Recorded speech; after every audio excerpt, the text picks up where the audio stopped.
Sister insinuated a paternity test on my kid when she got pregnant. I did the same and she got divorced. I am fuming right now, excuse me if I just ramble here. I'm 38, female and married to my husband, Kenny, a 37-year-old male for 10 years. We have 2 kids. Dan, 4 years old and male, and Jen, 2 years old and female. My married life was smooth until my sister Mia, a 34-year-old female, decided to blow it up. She always has a way of making everything about herself. She's like a human black hole, sucking attention away from everyone else. In case she doesn't get the attention she needs, she'll go to any lengths to have it at any cost. Last week was my parents. We gathered to celebrate our 40th anniversary, and she showed up late. We all waited for her, but as time passed and she didn't arrive, the guests became impatient. My parents decided to start the celebration without her. When she finally arrived and saw that the champagne had already been popped, she lost it. She gave me an ugly look, as if it was I who had asked them to go ahead with it. She blew up at my parents in front of everyone, criticizing them for not waiting for her. My parents were embarrassed, but they managed to defuse the situation with humor and jokes, explaining that they couldn't hold up the celebration any longer. It wasn't fun, but everyone moved past it and continued with the dinner. During the meal, my parents and in-laws were engaged in talking to my elder one, who is like a star who can go on and on talking about his playschool friends and even girls. You know how children are these days. She was annoyed that everyone was focused on Dan, and no one gave her the attention she needed. She tried all her tricks to get the eyeballs on her, talking incessantly about their last trip without realizing that no one wanted to know what she ate for breakfast in her luxury suite. When everyone's attention swiftly went back to Dan, she got frustrated and remarked that all their smiles and giggles would go away when the truth about his bobblehead came out. It was supposed to be a whisper to her husband, but it was loud enough for everyone to hear. She got the attention she wanted. Kenny asked her what she meant, and she smirked, saying, "Sorry, was that out loud?" Never mind, it got me intrigued. I asked her to explain what truth she was talking about. She winked at me and said, "You know about Dan?" Everyone was like, "What about him?" She made it seem she didn't want to say, but on everyone's insistence she was saying it. She said, "Dan's paternity is an open secret, right?" I freaked out and demanded an explanation as to what she was trying to insinuate. She chuckled and said, "Look at his black hair, isn't it funny?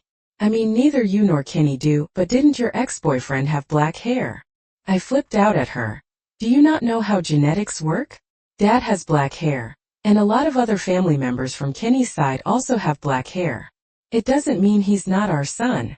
She shrugged while enjoying the chaos she had unleashed and said, "Relax, it's just a joke. No need to get so defensive," and whispered under her breath, "If you're so sure, then run a paternity test, and we'll know who his father is." Everyone looked mortified while she let out a smile, pleased with herself.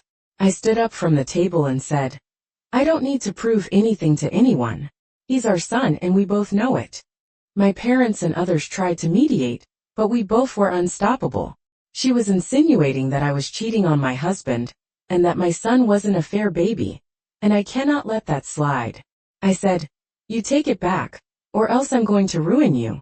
Mom rebuked Mia, and asked her to apologize right away. Instead of apologizing, she said, "I was just joking, don't be a baby." I breathed fire on her, and said she had stepped on the wrong territory, and I was going to ruin her. I stormed off from the table. My parents tried to pacify me, but I just couldn't hold my temper. I picked up my kids, who were asleep by now, and headed out to the car. Kenny followed me, and we drove off. The ride back home was silent. I don't know why, but I just couldn't muster the courage to ask him if he trusted me at that moment. I was craving his assurance, but he didn't say a word. We came back home, and Kenny went straight to bed. I was restless for the rest of the night. None of us addressed the elephant in the room. I couldn't hold it up longer, so I confronted him about it in the evening. I asked if he trusted me, and he said yes, undoubtedly. He tried to play it cool at first, insisting that he trusted me, but I could see it in his eyes. The doubt Mia had planted was growing like a weed. After a long pause, he admitted that he was taken aback by Mia's actions, and had gotten him thinking about it. "Because if it was all nonsense," he said, "you shouldn't have gotten so defensive." I don't know how I could have kept calm when she was saying something so vile. What hurts more is that Kenny knows how evil Mia is. And he's still falling into her trap. More than her, I'm hurt by my husband. Mia has always been like this. I don't know how she feels. But I'm the golden child to my parents when the truth is my parents raised us with equal love. Whatever I got in life is because I have earned it, or because of my luck. It has nothing to do with being a favorite child. She says she feels neglected, and everyone wonders how she could possibly think this way. Never mind that I worked hard to build my life, my career, and my marriage. Mia's narrative was simple. I got everything, and she got nothing. It started when my husband, Kenny, and I got engaged. Actually, Kenny and I have known each other since childhood, because our parents were close friends. Naturally, we started dating, and everyone was really happy about it. And it increased manifold when we got engaged. Her behavior was so disturbing that I had to ask her if she had any feelings for Kenny, and she said no. She hated the fact that everyone was just obsessed with me and Kenny, and that she felt like a side character of the family. At my wedding, she got so drunk and created a nuisance that she had to be escorted out of the venue and locked in a room to sleep. The jealousy simmering inside of her turned every little joy in my life into something she had to overshadow. She couldn't stand the idea of me being happy. She wanted someone like Kenny, who makes good money and also is good looking. She got a guy who's way more handsome than Kenny, but he's a jerk and doesn't talk to anyone properly. They're trying for a baby for a long time, but still no luck. I understand this stuff is hard, and sometimes it's hard to see others happy. But hello, it's not my fault. I didn't do anything about it, and neither do I dwell on those sensitive topics. She's the one who brings this up, that she has gotten a terrible fate and stuff.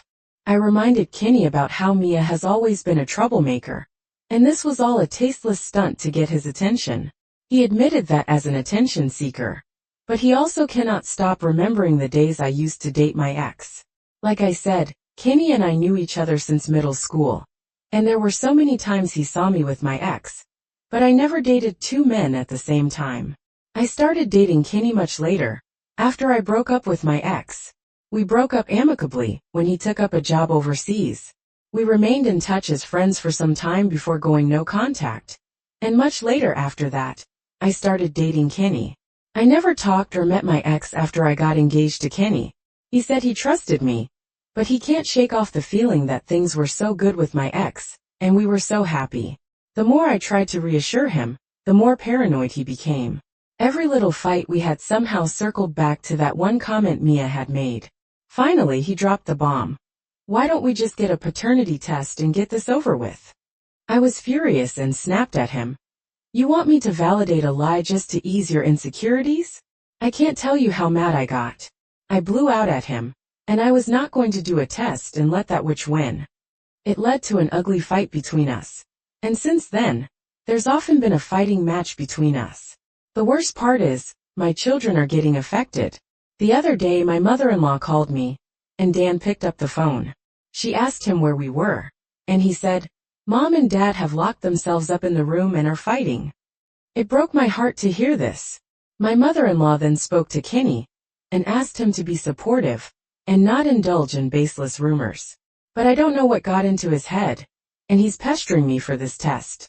My in-laws are very supportive, and don't want our marriage to fall apart. The thing is, no matter what everyone says, Kenny is still salty about the whole stuff. He's saying, you don't need to tell everyone that we did the test. We can keep it to ourselves and uphold your pride. I have started losing my guard and thinking about getting it done, because it's affecting my children. What do you guys think? Kenny is totally being influenced by Mia's words more than he should be. His doubts are clearly rooted in her manipulation. And it's tough when someone you love starts to question your trust, because of something that was planted by a third party.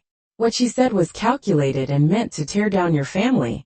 The idea of a paternity test is ridiculous, and feels like letting me win. You've already made it clear that you trust each other, and you shouldn't have to prove anything to anyone. Update 1. I held on to my guns for a while, but the tension was suffocating and I couldn't take it anymore. I swallowed my pride and reluctantly agreed to the test, hoping it would put everything to rest.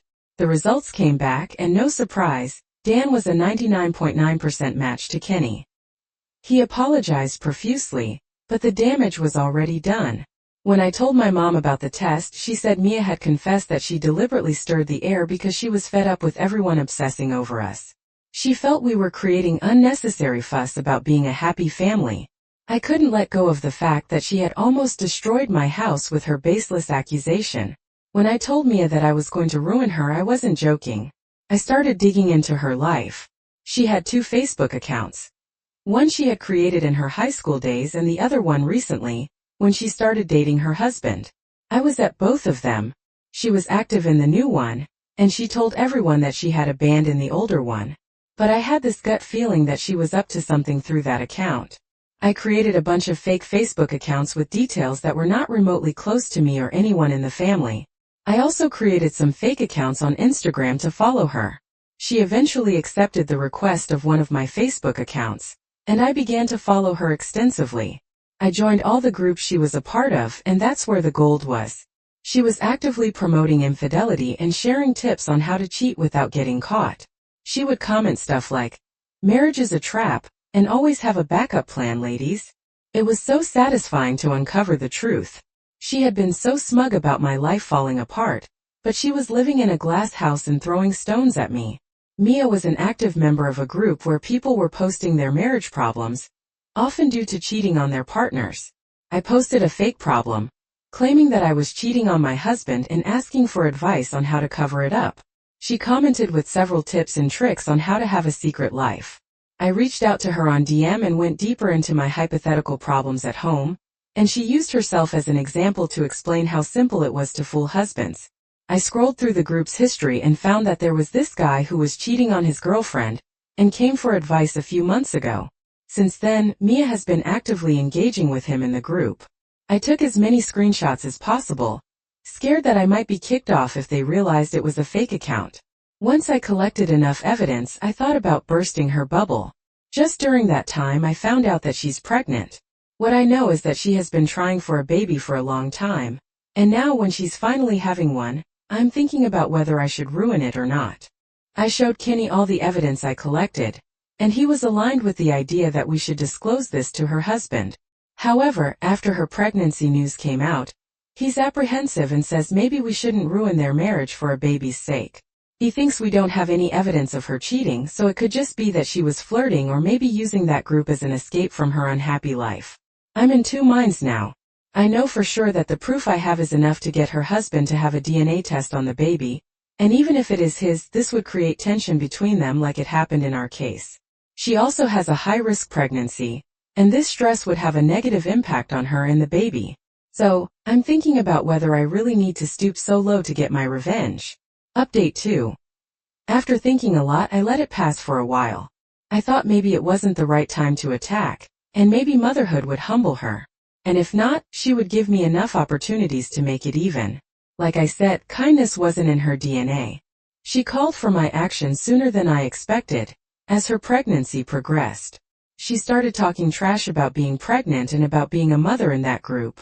She even commented on one of the posts that she accidentally got knocked up by her husband and now she has to go through the trouble, and how she wishes to get rid of it. It sounded so fishy that I could no longer hold back and decided to expose her. After our fight at the anniversary and her confession about intentionally ruining my marriage, my parents were low contact with her. But when her pregnancy news came out, they resumed contact. Mia asked them to throw a baby shower for her, as they did for me. Mom organized it and invited me as well. I thought this was the best opportunity to uncover her truth. If she didn't think twice before humiliating me publicly, then why should I? Also, seeing her activities in the group, it was clear she didn't care about the unborn. On baby shower day, Mia played the doting mom-to-be, gushing about how excited she was to welcome her baby. But I knew better. After the party, when most of the guests left, I casually dropped the bombshell. "So Mia, did you run the paternity test on the baby?" She chuckled and said, "I know what you're trying to do. You're trying to get back at me. Our marriage is not so fragile like yours." I said if I really had to choose, "But you don't seem so happy about being married or about being pregnant." Then she pulled out her phone and showed everything to her husband, explaining what she had been talking about in the group. She turned pale and became abusive, accusing me of spying on her. I said, "I told you I'm going to ruin you." She hurled abuses at me, but her husband was like, "That's not the point. Care to explain yourself?" She said she didn't mean any of those things and she pretended that way so that others were more accepting of her. I wanted to suggest he check her phone. I didn't need to spell it out for him. He had already been suspicious. He asked for the phone, but she denied it up front. Instead of settling the matters with her husband, she pounced on me, calling me names. I said, "Let's make this fair. You made me take a paternity test over a baseless accusation. Now it's your turn." She refused, insisting that she didn't need to prove anything. But her refusal only made her husband more determined. The fight escalated between them. My mom pulled me to the corner and asked if this was really necessary, and if I couldn't be the bigger person and let go of the past. I said, "No, I can't let her walk all over me anymore. She'll reap what she sowed." Kenny and I left shortly after that. I need to say my relationship with my mom got bitter, and we went no contact. I had other family members filling me in. I got to know that her husband refused to settle until she ran the paternity test. He argued that if your sister could take it, why couldn't she? Mia, however, refused to have the test done. The fight got so bad that he moved out of the house, leaving her alone in the third trimester. My parents were devastated. They begged him to reconcile, at least until the baby was born, but he wouldn't budge. They even pushed Mia to get the test done and close the matter. But she was ready for the divorce, not for the test. Helplessly, my parents had to take her in because they couldn't leave her alone in this condition. It was then my mom realized that something was wrong. She overheard Mia giving the pregnancy details to someone over the call, and also cribbing about her husband. Initially, she thought it was her friend, but eventually realized that it was a guy, as she would say stuff like, "I wish the baby looks like me, and if I get divorced you'll have to pitch in." Mom then called me and said, "Maybe I did the right thing by exposing her. Maybe she's not carrying her husband's baby." Mom made it clear to her that she's on her own once the baby comes out. When the baby finally arrived, the resemblance or lack thereof was glaring. The child didn't look like Mia or her husband, which only fueled her suspicions. He demanded a test again, but she still refused. He left the hospital and never turned back. My parents gave her an option. Either she take the test and it better be positive and she goes back to her husband, or she gets back on her feet and lives independently. She still didn't take the test. He finally filed for the divorce and got her served. My parents were heartbroken. They realized that her toxic behavior wasn't just limited to her relationship with me. It extended to every corner of her life. As my parents pieced together Mia's lies, they figured out she had been seeing another man for months. He was the real father of the baby, but he had no interest in stepping up. Mia had been trying to keep him a secret, hoping her husband would raise the child as his own, as he desperately wanted to be a father. Eventually, she confessed she was intentionally not getting pregnant for all these years. She was just putting up an act that she wasn't able to. Instead, she accidentally got knocked up by her affair partner. Instead of taking accountability for her actions, she blamed me for everything. Mia told Mom that if I hadn't meddled, her husband would have never left. The truth was out, and there was no going back. Her husband refused to take her back. The other man wanted nothing to do with her, and she was left to face the consequences of her actions. When she couldn't do anything about it, she unleashed her anger on me, and sent me a barrage of texts, accusing me of destroying her life and vowing to get revenge. I blocked her number. I'm not going to let her toxic behavior affect me any longer. I'm living the best life with my husband and kids. As for those of you who are continuously commenting on all my updates that I should have divorced my husband for pushing me to the test, let me make clear. I'm not going to divorce him, nor for this reason at least.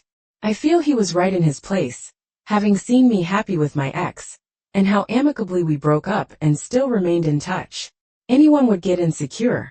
He never crossed his line, and neither did I. So I'm not letting this fight ruin my beautiful marriage. It's infuriating when someone does so much damage, and still acts as if they're the victim, as she did at the baby shower. It's clear from the start that she's playing games, and she's been playing with people's lives to cover up her own wrongdoings. Sometimes people like her only learn the hard way. And you did nothing wrong, OP. Somebody had to teach her a lesson anyway. It's good to hear that you've made the decision to block her out completely. You don't need that toxicity in your life anymore.